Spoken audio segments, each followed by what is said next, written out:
During a press briefing this afternoon, White House Press Secretary Sarah Huckabee Sanders was asked about the stilllingering issue of President Donald Trump's refusal to make his tax returns public.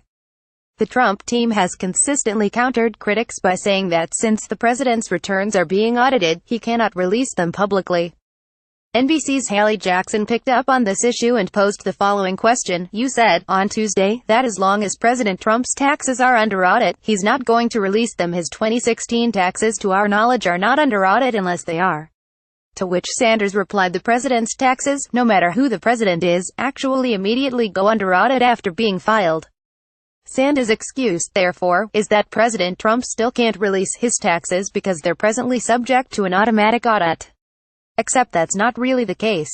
While it is true that presidential tax returns are automatically audited by the Internal Revenue Service (IRS) since the time of President Richard Nixon, nothing about the automatic audit actually prevents presidential tax returns from being released. In 2015, President Barack Obama released his tax returns to the American public, so did Vice President Biden. Obama's tax returns were subject to the same mandatory audit provision of the IRS manual, but he released them anyway. And lest the MAGA set think we are being unfair by comparing Trump to Obama's time in office, that's not all. According to the Tax History Project, almost every single president since Nixon has released their tax returns for every single year they've been in office, and every president since Nixon has been subject to that same mandatory audit provision in the IRS manual.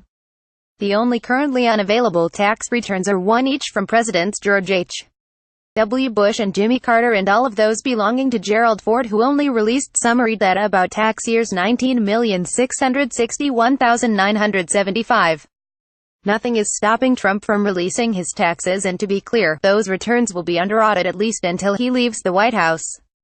But now, Sarah Huckabee Sanders has indicated that the president intends on using a perpetual, legalistic excuse not to release them. Image via screen grab. Follow Colin Kalmbacher on Twitter at @ColinKalmbacher.